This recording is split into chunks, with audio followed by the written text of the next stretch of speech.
So much, Colton. Well, before we get into those 40-degree weather, we got to stop and smell the orchids. And we really wish that you could here in studio because they do smell so good. And joining us right now is Peter from the Greater Lansing Orchid Society, because your show and sale is just 3 days away. Can you believe it? Yes, we have a big show this coming weekend. Yes, so we're so excited because there's a lot of new elements to it. But before we dive into the show, we love always having you on because in these cold and bitter winter days, it's nice to see these orchids and it kind of gets us in that spring-like mind. But this society dates back to 1977, 50 years. What really keeps it going?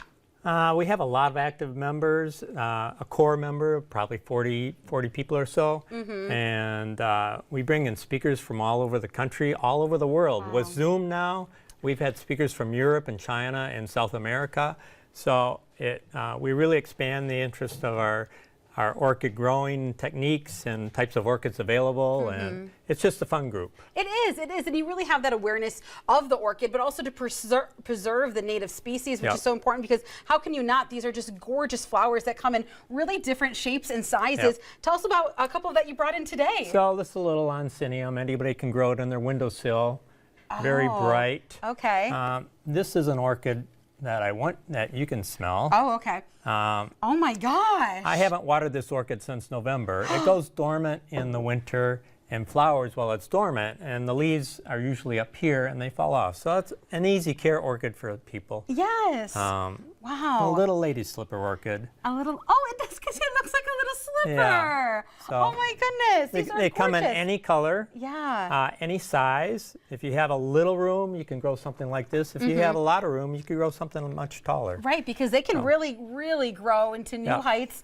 And of course, we can learn about these species and much more this Saturday and Sunday at the show and sale that's at a new location, Van Attas. Yeah, we're going to be at Van Attas this year. We're really excited about that. We've been at MSU for probably 2 or 3 decades.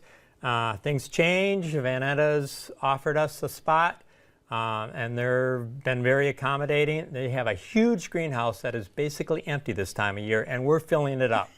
We have more vendors than we've ever had at our show. Wow. So there'll be hundreds of orchids in bloom and probably thousands of orchids for sale. Wow, that's incredible. And what I really like too is that not only are you giving an opportunity for people to check out these flowers, but you're also giving artists an idea to come in as well. So we have a little art part of the show where people bring in paintings or pictures or quiltings of orchids and they get judged. There's a classroom where we're going to have some classes we're going to offer. We have a big display area with over 22 displays that have hundreds of orchids in bloom. Only orchids in bloom, no other flower. So it's pretty amazing to see. And like I say, we have, I think, 12 vendors this year. Wow. Most we've ever had is like 8, I think. Yeah. And it's just, there's going to be amazing plants for sale.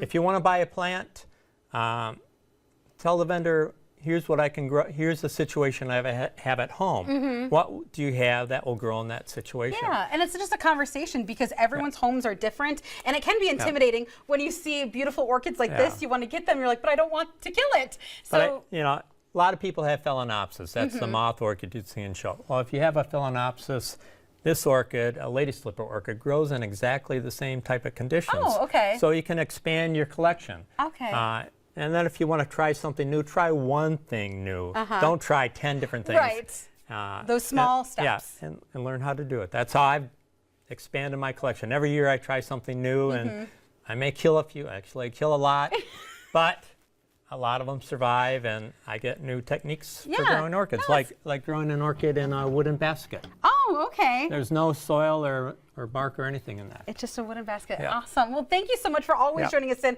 And real quick, how many orchids do you have at home? Over 1,000. Over 1,000. So that's